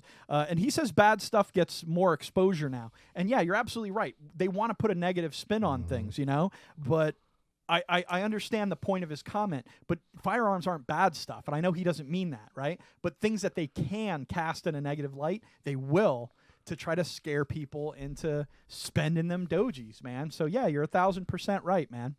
You know, but anyways, let's get back to some fun news. We're going to tell you guys about some wacky and exciting stuff going on in this beautiful PoDunk world.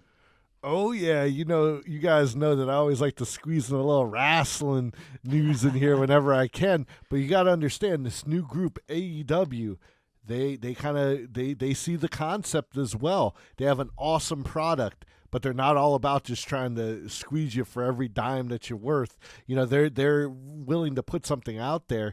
And it turns out that their upcoming pay-per-view, Fyter Fest, which takes place on June 29th, will air for free on the BR Live app. Now, we know that means you got to download the app, but, you know, there's always, you know, in some cases there's got to be a catch.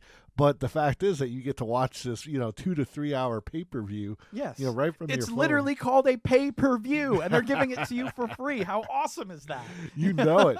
And for all of our buddies over there across the pond, you know, where BR Live might not be available, Fit TV will air the pay-per-view for pretty much anyone outside the U.S. I mean, that's as far as what I saw in the news, because that's what people were kind of saying. You know, the internet exploded, and they're like, well, we can't get BR Live. And they went ahead and fixed that. Yeah, so. And that's FITE. Yes. Yeah, I think that, Fight? Oh, yeah. Fight. Like wrestling, fight. There you go, fight. There Gotcha. You just have to say it out loud for it to make sense. Go. With them babies and feet. Well, one of the highlights of this upcoming event is that it will be the first AEW match for Jon Moxley, who was formerly WWE's Dean Ambrose. He's going to get in there and he's going to battle it out with some of the AEW talent. Now, one thing that's real funny, I didn't put it in our notes, but Chris Jericho, I mean, he's such a great character. Y2J, man. You know, he wasn't even planning on coming to the event. Like, you're not going to be there. But he went on Twitter and he was all like, "Oh, because AEW wants to give this away. I'm not participating, you know, in this event. You know, I'm talking about growth." So he's playing out that heel role so well, you know, that he wasn't even going to be there, but he's like saying now that it's because they're giving it away for free that he's not coming. So good angle. It's a good angle. It's fun. Good stuff. All right, next up, we got some awesome MCU news as they have revealed Phase 4. That's right, Marvel Studios plans to announce the full MCU Phase 4 slate at the D23 Expo in August, but many rumors stating sequels to Captain Marvel, Black Panther, and Doctor Strange are already in the works, right? So fans speculate if Phase 4 will see the introduction of Namor and the Fantastic Four. Ooh, man, it's going to be an excited couple of years. Absolutely, absolutely. And we don't want to have any Endgame spoilers down there in the chat, but we do talk about references to Namor throughout the MCU in our Avengers Endgame breakdown. So you guys can check out that on YouTube, might even still be on our VOD, where you can check out some information about that. But it looks like they are slating up an Eternals movie, Guardians of the Galaxy Part 3, Captain Marvel Annihilation, and possibly this Namor film. With the Black Widow film coming out, that's an origin story for her, a Black Panther film that may include Moon Knight, which is pretty fantastic, Doctor Strange Illuminati, when Illuminati is a fantastic story, but also involves the X-Men and Bruce Banner, and Namor. So we'll have to see how that actually couples together, or if it's just they're kind of borrowing the name. And then hopefully by May of 2022, a brand new Fantastic Four film, which may star John Krasinski and Emily Blunt. Which everyone's pretty excited about that possible casting. Now, one thing I was a little surprised is that we're not getting an Ant-Man 3. Yeah, that's true. So I know Paul Rudd's actually been kind of taking to social media and stuff and trying to get people to petition for... you know why? Because look, Scott Langs is in the chat right now. Oh, he's too busy hanging out here at the Power Hours. We're definitely okay with that. Thank you for coming by, Scott. Fantastic Four. I wonder if they're going to get Chris Evans to play the Human Torch again. Maybe. I mean, hey, you never know. We'll have to see. You have to see when it comes. Hey, I would just be happy to hear an announcement that we're going to get a MCU Fantastic Four. Yes, exactly. Yeah, I know they're going to do it good. Yeah, Life says, will they ever get the Fantastic Four right? And I'm pretty sure if the MCU got their hands on it, they would. And I have to say, as far as dream casting goes, Emily Blunt and John Krasinski as Mr. Fantastic and Sue Storm seems pretty on point to me. I could dig that. Yeah, So originally, Emily Blunt was slated to play Black Widow. Okay. I didn't realize that. Yeah, way back in Iron Man 2 when she made her first appearance. But unfortunately, she was contractually obligated to complete the film Gulliver's Travels with Jack Black. Gotcha. And that's what kept her from being the Black Widow. Boy, talk about firing the crap out of your agent. Hey, well, Scarlett Johansson, I'm sure, is glad that she was busy, so she got to slide into that suit. But absolutely, no, great stuff. I'm sure once D23 comes around, we'll be sure to get you guys all the up-to-date on the titles and the releases. Absolutely, guys. But for right now, we're going to tell you a little bit about some local love. That's right. An event so near and dear to the home here at the Power Hour Love that you just might find Charboil and El Bandito there. Tell them all about it, Senior Boy. Oh, man. This Gamers Realm up in Vero, man, they've been having a great time putting on some music nights, but now it's hardcore metal night at Gamers Realm. So, yeah, that's actually going to be this upcoming Friday, June 21st. It's going to run 8 p.m. to close. Gamers Realm is located in the beautiful Vero Beach. Absolutely. To get admission in the door is $12, but you don't just get to see awesome bands. You also get one drink ticket and an all-night gaming pass. Yes. Now, from what I've heard, Gamers Realm has like every system you could imagine. And yeah, when you have that Gamers Pass, pretty much anything you want to, pull from their library and play is at your fingertips. So definitely an awesome deal where you get to listen to some really awesome heavy metal, or hardcore metal, I should say, and play and get a little beverage too while you're at it. Oh, Aurelia says, do they have Atari 2600? I'm pretty sure that they... I'm pretty, from what I've heard, if you... they claim they've got it. Yeah, Panasonic, all those wild ones from the 90s, yeah. The Jaguar, all that stuff. So, the Panasonic 3DO. God, I haven't even thought about that in forever. Man, yeah. Remember that Christian Slater movie? Was the game on there? What was it? It was like Daylight or... Oh, man. I forget what it was. They made it into a Christian Slater movie that was terrible. But. Was Christian Slater in The Wizard? Wasn't he in that one? Remember The Wizard when a kid goes to law? wasn't that like the Wiz or something? No, it was the Oh, Wizard. the Wiz is that. That's the Wizard of Oz thing. That's Michael Jackson as Yeah, the Scarecrow. Yeah. You're talking about the one with Fred Savage. Yeah, that was a cool movie. The I like 90-minute Nintendo commercial. Yeah, exactly. Super Mario Brothers 3. No one has ever played it before, but this kid would be good at it somehow. And yeah, Life would have nailed Super Mario 3 the day it came out. Dude, I think we just. Dude, was that Life? Like, was that Life? It was he. That was just the story of him as a kid. He was the wizard. Maybe. We need a sequel, Life. Look, Aurelia says Metal and Atari. I'm on my way, dude. Well, hey, we'll hook you up with the best place to stay up there in Vero. So. Well, some of the bands you can check out are Tyrannophobia, Waverly Hills, The Ocean, The Beast, and many more. Yes. Now, if you guys do go check some of these guys out online, we do warn that they are pretty heavy. So I mean, we said hardcore metal. We're not messing around. These guys are, they can wail. Look, Life puts California. Oh man, I think it was a Nintendo commercial, but it was also like a Universal Studios commercial too. Because remember they go on Jaws and King Kong's trying to get them. Yeah, that was, but it was fun. It was actually like a rendition of Rain Man almost. Like remember because the brother goes to get him and that's true. I see the parallels. Yeah, but it was really cool when you were like 8 or 9, be like, the wizard. Yeah, the power glove. The power glove. The power glove. It's so bad. I know. Remember right? that's what he said. It was bad, all right. Like I said, Nintendo, 10 out of 10 for innovation all the time. But you're just like, sometimes how do these things even come about when they say, wait, what would be really cool if you could only use your controller with one hand? That would be like the bomb, right? All right, but Freddy Krueger's power glove and Freddy's Dead was pretty it. awesome. Worth it. Worth however bad the actual power glove was. Now I'm playing with power. All right, we're just being silly now, though. Good stuff. All right, well, we got to get to some headlines. We do. We'll run through a couple of quick headlines real quick. Of course, rapid fire segment of the news where we just tell you guys about the headlines of something so popular you probably heard about it already, but we felt like we should at least mention them. We'll jump right back in to some E3 news and wrap up the night talking about some Nintendo Direct. So let's get right in it, saying a fond farewell to Miss Jessica Jones. That's right. This past Friday, Jessica Jones Season 3 released on Netflix, the final season of Jessica Jones and the final MCU-related Netflix series.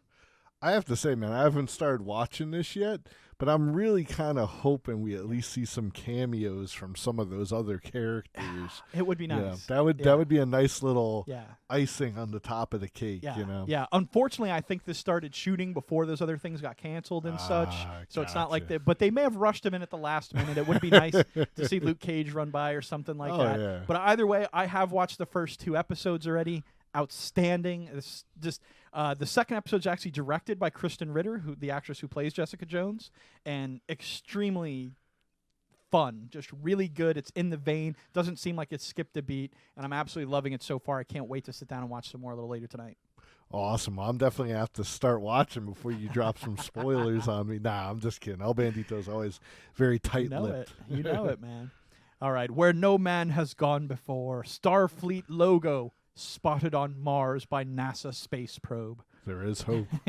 LifeReboot's heading out. Practically my bedtime, so he's got to bounce. Good night. Have a good night, man. Life. Thank you for joining us as always. Thank you again for this amazing candy. If we could give him one more shout out, Aurelia, that'd be great. LifeReboot, world-ranked Donkey Kong player, amazing streamer. Get out and check out his channel. Super fantastic guy. Sent us some exotic candy to try here on the Power Hour. Super fun. Thank you so much. I think what it is, man, it's not bedtime, but he's like, man, they finally figured it out. I was in the wizard. I gotta go. I have to go. No, Damn, they're on to me. All joking aside, though, Life, thank you so much. Awesome candy, and we always appreciate you being here and having fun. Absolutely. So, other than that, rare blue lobster found. Now, I mostly just wanted to include this story because we were talking about bad news stories earlier tonight. And this totally seems like you just photoshopped this lobster blue and we put it in chat. But scientists at the University of Maine Lobster Museum thing say that 1 in 2 million lobsters are actually blue. And this one was found at a Massachusetts seafood restaurant. It's a genetic deformity. Why blue, though? It's a genetic deformity that causes this pigmentation. And like I said, it's only 1 in every 2 million blue lobsters, and they're usually not found or caught. Right? Since a lobster can live anywhere between 30 to 50 years, this one is being taken to the St. Louis Aquarium, where he will be on display for the rest of his life and presumably treated very well there. So they salvaged him from Fulton's Crab House. Like they were like, yeah, you're coming with me. Yeah. And that's awesome. Yeah, no, yeah, that's so yeah. good. I thought this was gonna have a sad ending. I thought some aristocrat like chowed down on him or something. Dude, I love Aurelia's comment though. She's like, sad boy lobster. That's why he's blue, because he's sad. He is blue. I know. No, not like sad blue, like toilet bowl blue. Have you heard about those blue bananas that supposedly taste like... oh, that's just Photoshop. That's nonsense. This is real, though, in case you don't believe me. Here's a photo of the guy at the restaurant who actually found it in the nets and stuff there. So, true story. Pretty wild. Very cool. All right. Glad he's all right. Last but not least, we got to talk about Dr. Disrespect. Of course, this being one of the biggest headlines of the week was Dr. Disrespect did his first live stream from E3, where he subsequently walked into a bathroom and was filmed inside and banned from Twitch for filming inside of a public restroom. So kind of funny scenario and all. You guys, I'm sure, have been following the misadventures of it, but we weren't sure you caught Dr. Disrespect's tweet where he put this suggested emote as a possible new emote for his channel now that the ban has been lifted. Oh, so we let him back in. Yeah, it was like a suspension kind of thing. Gotcha. So if you guys are psyched about having a peeping Doc emote, you might want to head over to his channel and throw him some love.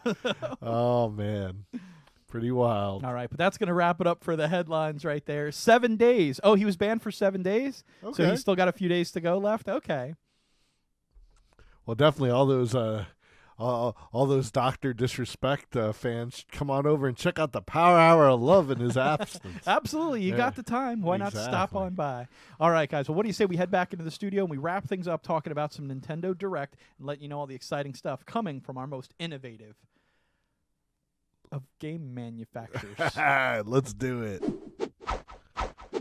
Man, spaced on that. That's all right, man. You're just so excited to talk about Nintendo. I am. I love it. Nintendo. That was where I was at. It's like my brain just stopped.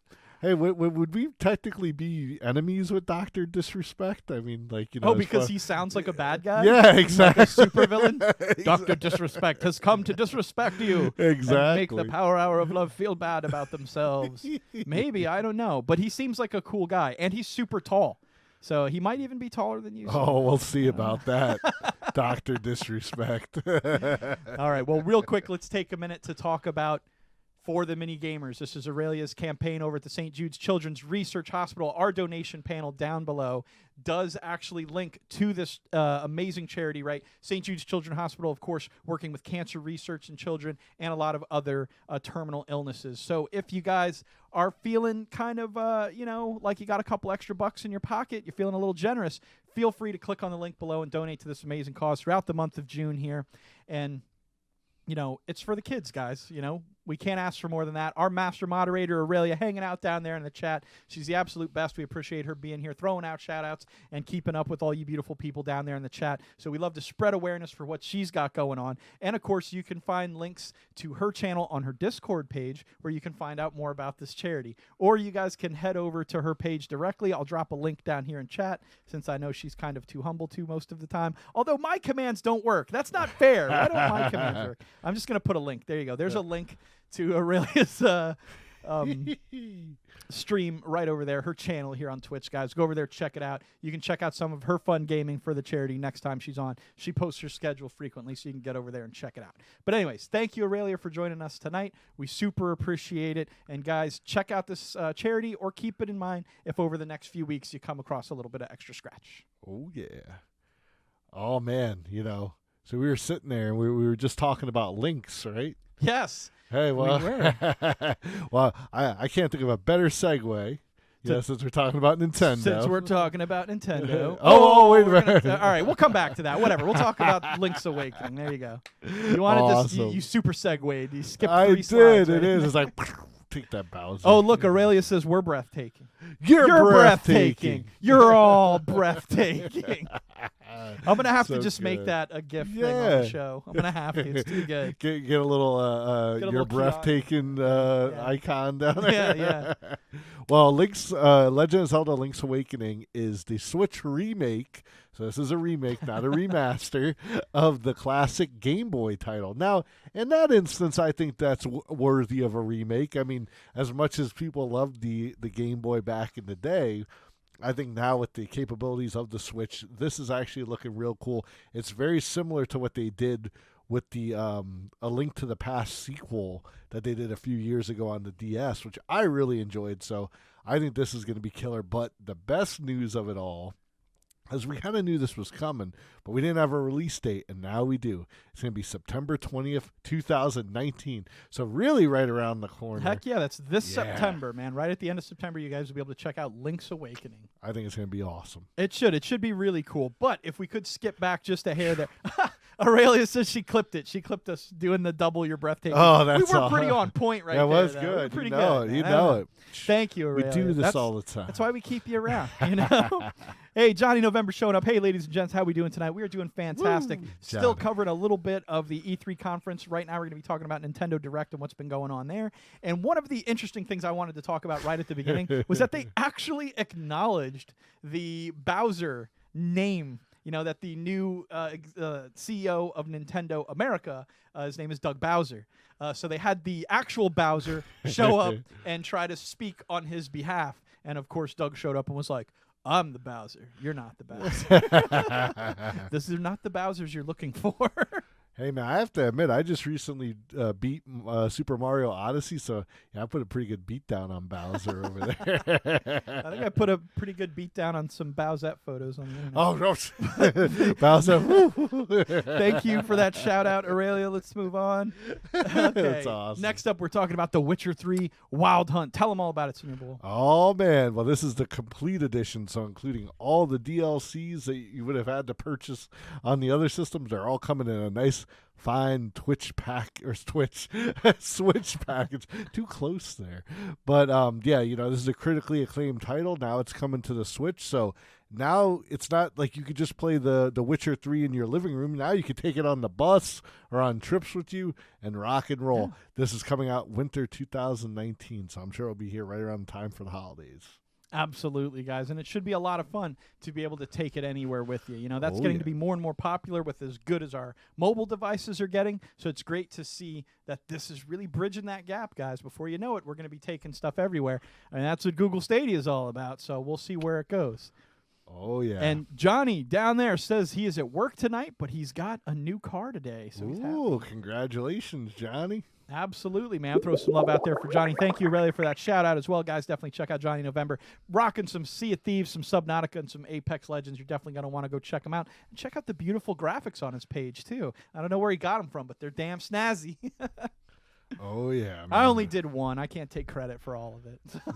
Does it look something like this, the cityscape behind us? No. It looks way better. Love it. No, it's he has a fantastic logo. Whoever did his logo was really good, and I just did a small thing with the logo, but the logo was very nice. Awesome.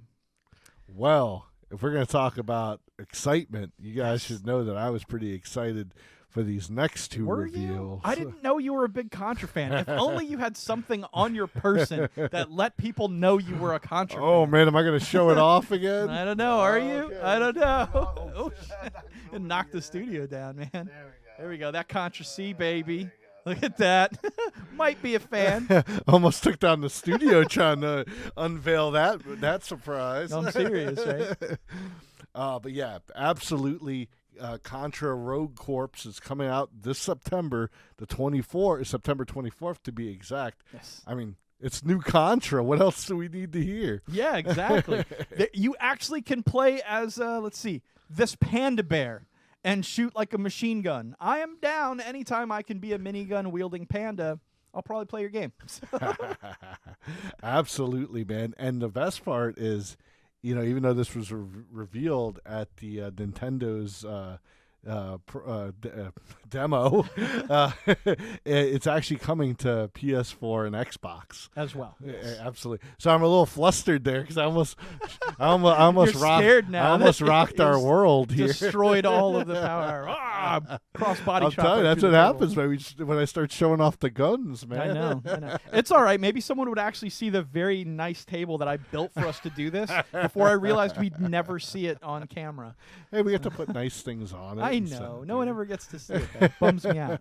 I worked really hard on this. Well, as much as we're excited about Rogue Corps, let's talk about some more Contra with the right C. Let's face it, that's the right C. That is classic right there. Yes. Now, it was real funny when I actually went in to get that tattoo done. Let me just tell the story real quick. Okay. And I went in and, me and my buddy were like, yeah, I want to get some tattoos. And we showed him what we wanted. This one dude's like, dude, is this from Contra? And I'm like, yeah. They're like, they go in the back and they bring this guy out. And he's like, this guy has to do your tattoo. I'm like, hey, man, how you doing? I said, what makes you kind of like an expert? The guy turns around and pulls up his the back of his pants. He literally has controller tattoos like up the back of his legs, like Atari, Super Nintendo. I'm like, oh, yeah, man, I think you can do it, And real funny is the next, we had to come back the next day because they were like closing. They're like, yeah, come back tomorrow. And the guy was like, hey, man, like, did they kind of discuss a price with you? I said, yeah, this much. He's like, oh, man, okay, but I'll do it. He's like, it's all good, and we go and we're sitting there. And he's like, hey, man, you know what? Actually, I'm just going to do all the pixelation and stuff anyway. So he was going to, at first you could tell he was like, nah, but once he started working it, he was like, yeah, that man. That passion took over. El pasión. Absolutely. But I'd wanted to get that for some time. But we're talking, you see, like, you got me talking about the C, man. Totally. That's all right, man. 10 Contra games coming with the Contra Anniversary Collection. It's available right now. Yes, you don't even have now. to wait. Rock and roll. It's only $19.99. Not bad for 10 classic Contra games. Yeah, that's $2 a game, dude. You can't beat it. And that's including like the Genesis, like Hard Corps one, and Super C and Alien Wars and all. It doesn't include the ones for PlayStation. I know people are like, oh, but I'm like, come on, man, you went classic Contra. It's the classic Contra. It's classic. Oh yeah. All right. Of course, we're super excited about Marvel Ultimate Alliance 3, The Black Order. All right, this is coming out September 19th, so a lot of stuff dropping just this year over here at Nintendo. We like that. And this story, of course, revolves around a battle with Thanos and a grand ensemble of Marvel characters, because they're not limited by the MCU. This is the full Marvel universe, so they will be able to have Fantastic Four characters, X-Men in there, all sorts of the Netflix series characters, Luke Cage, Daredevil, everyone and anyone will be included in Ultimate Alliance, which is why it's the Ultimate Alliance. Well, I have to make this announcement tonight, El Bandito. Okay. I know you're a super fan of the Ultimate Alliance series. Yes. And I remember back in the day, we would sit there and we'd rock and roll some, just a co-op, Yes. But this game's coming out July 19th. I've got a Wii. Uh-oh. I think we got to bring this one to game night. Oh, and man. I'm going to be in the house to dude. rock and roll this one with El Bandito. We don't know if it'll be exactly that same week, but we'll plan it out. We'll make a big event out of it, and we will create the Ultimate Alliance. Ka-chink. We'll come up with a cool hand thing, too. Exactly. It's okay. I'll just do the Xavier. That was the old X-Men animated series. I'll hit the 2000. Why do you ask questions to which you already know the answer? That's so good. Awesome. Well, definitely. So I thought that's pretty exciting. Heck yeah. Like I said, well, we'll definitely rock it. I think we're gonna beat the crap out of the Black Order, and Thanos don't stand a chance. No doubt, man. We'll be able to team up and get bonuses from assembling some of the best heroes around. If you get 4 X-Men characters, you get a perk for being the X-Men. If you get the Defenders together, you get a perk for being the Defenders. Iron Fist, Luke Cage, Daredevil, and Jessica Jones. And all sorts of other different combinations you can pull out. The Fantastic Four, Avengers, all sorts of fun things, guys. So we can't wait for this game to come out. It's a super ton of fun. If you're a Marvel Universe fan, outside of just the MCU, if you love the comics, man, this is the game for you. It's going to have all the different characters that you know and love, and it's going to be a super good time. And it's a co-op game where you can play with a couple of different people. So it's a lot of fun, guys. Who knows, man? If we could figure it out and one of you folks out there in the Legion have a Switch, maybe we'll bring you guys along to join the party. Absolutely, man. We can make it happen. We'll make it happen. Oh, yeah. All right, so we got a couple other just quick reveals that we wanted to talk about that we thought were pretty cool. Yes. You know, a game that, you know, I owned like a Sega Saturn for, you know, a short period of time. One game I did love playing on there was Panzer Dragoon. You know, well, guess what? Nintendo's like, we've got a Panzer Dragoon remake coming out. Now, no reveal on when, but that already has me excited just with them saying it's coming. Heck yeah, man. So Animal Crossing has been pushed back to a 2020 release date. So Bethesda, pay attention. Their game wasn't ready, so they said they're going to push it back to later, and they'll release it later in 2020. So all the Animal Crossing fans out there, it's coming out a little bit later than what you would have thought. But really cool to see some new Animal Crossing stuff coming our way. Oh, you know it, man. It looks like Hollow Knight Silk Song? Tell us a little bit about this one. Yeah, this was a game that just happened to catch my eye because its lighting is amazing. It's a 2D game, so it's all like, it looks like hand-drawn, illustrated scenery, and just the lighting on the characters is fantastic. It's simply stunning. If you haven't had a chance to check out Hollow Knight Silk Song, go out there and check it out, guys. Throw it in the old Google Mater there and see what comes up because it's a pretty stunning game. It was very pretty. But we're also excited that the Nintendo Switch will be getting some mature titles as well, including Wolfenstein Youngbloods, Doom Eternal, and a port of Dead by Daylight. Man, you know, that's what, you know, I know Nintendo gets a lot of flack over their cartoony games and stuff like that, but just goes to show you, man, that little console's got some power. Plus the portability. I just think it's so cool. Absolutely, man. Now, it's also getting a version of Dauntless, which is, of course, the free-to-play version of Monster Hunter World. So that should be a lot of fun for people connecting on there, which, if I'm not mistaken, I think Dauntless is also cross-platform compatible. So I'm not sure if the Switch is going to be involved in that or not, but that would be pretty exciting. We'll have to check that out and see whether or not it really is. Oh, yeah. But also Super Mario Maker 2 is going to be coming out on the Switch where you can build and create your own Super Mario worlds. Man, I know a lot of people have gone real crazy with that first Mario Maker. Yeah. I guess there's like one level out there, like one guy's only beat, and like no one else can. So it's kind of cool, you know. It's like design and people make some pretty wild stuff. So I just can't wait to see what they do in this part 2. Absolutely, man. Now, as far as DLC characters for Smash Brothers go, I was pretty surprised to see that they teased the dog from Duck Hunt, and they teased him in that way where he's laughing at you everywhere, and like Donkey Kong and Diddy Kong are like irritated by him. But then they didn't actually announce him. Instead, Banjo-Kazooie jumped in to kick the shit out that dog, and I was pretty stoked about that. So he's the officially announced character, Banjo-Kazooie, to be added to Smash Brothers this fall. So that's pretty exciting. They also made a quick teaser for the Pokemon game coming out. Yes. Yeah. And I was very surprised. They gave us like no information about it. Just like, check back soon. And it was like, okay. Well, like you said, it sounds like Nintendo's not quick to rush out. You know, they've got a very popular following on YouTube. Yeah. And I think that's where they kind of think the whole direct method is a little more like, because nowadays it's really hard for information to stay secret, you know. But if like as soon as like they know it's ready, they can throw it on their YouTube page and it's like, hey, we announced it, and then everyone's coming to them. So yeah, like you said, I think that whole Pokemon thing is just going to be like, all right, it's dropping next week or something when it's ready.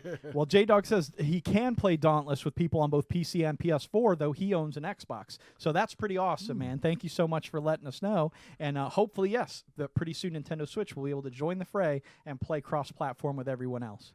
But last but not least, Nintendo came out with one last announcement that we thought was pretty amazing. The Breath of the Wild sequel is in development. What do you think about that, Senior Bull? Yeah, you know, I mean, I haven't had a chance, even though I have a Switch, to dig into Breath of the Wild, but it's definitely on my list. But all I hear is how much fun it is, and you really get into the game. Like, I didn't think I was going to enjoy Super Mario Odyssey as much as I did, but it was just a lot of fun. So if Zelda Breath of the Wild's that same way, I know I'm going to dig it. But yeah, now that the sequel's already coming, oh man, I definitely got to get my got to get in that green tunic, get that Master Sword, and get ready to slay some moblins. No doubt, man. Man, one thing I have to say is this is the first time Nintendo's doing like a Zelda sequel like this since Majora's Mask was the Ocarina of Time. Yeah. But I think a lot of that has to do with that they're going to reuse a lot of the same game engine. Obviously, put some new polish on it and some new enemies and stuff. But yeah, it'll be interesting to see what they come up with. Absolutely, man. I'm very interested in the fact that like this promo art for the game wasn't actually from Nintendo. Like this is a piece of fan art that I found, and I slapped the Zelda 2 logo on there because during the Nintendo Direct conference, this is what they put. Like literally, the sequel to The Legend of Zelda Breath of the Wild is now in development. So I just want to take a minute to be like, I did this in 10 minutes tonight just for the show. If you guys are short on graphic designers, give me a call. You can hit me up at powerhourlove@gmail.com. Be more than happy to whip some stuff up like this for you. Just saying, if this is what your guy's doing right now, you might be paying him too much. I'm just saying. I don't know. It's dangerous to go alone. Take this. No, absolutely. Definitely had that very, very much commercial style that Nintendo's done the last few years, which I didn't mind because really with Nintendo, I'm like, show me the games. But you're right that definitely some of their stuff didn't seem as polished as some of the other conferences. Yeah, it was a very interesting conference. Me and you discussed a couple things production-wise about the overall video that they put together, that Yes. it really seemed like very kind of choppy put together. I was very surprised by it. No real knock on any of the games, but just how they assembled the video presentation that presented it. Yeah. It was very plain and very weird. And just one kind of quick observation was the kind of bizarre gray background that all the announcers had. Like, they did that for Google Stadia, and that's a new, innovative, clean slate. So I understood them having this jet white background. Plus, that's kind of like the Google home screen. But for Nintendo to put all of their presenters just on a virtually static gray background with like little wisps of lines every 10 minutes just seemed odd, and they were green screened. So you're like, you could have put them anywhere. Could have put them in the Mushroom Kingdom. Yeah, exactly. So a little weird. Not exactly sure what all their... Maybe too many of their designers are hanging out in the Mushroom Kingdom.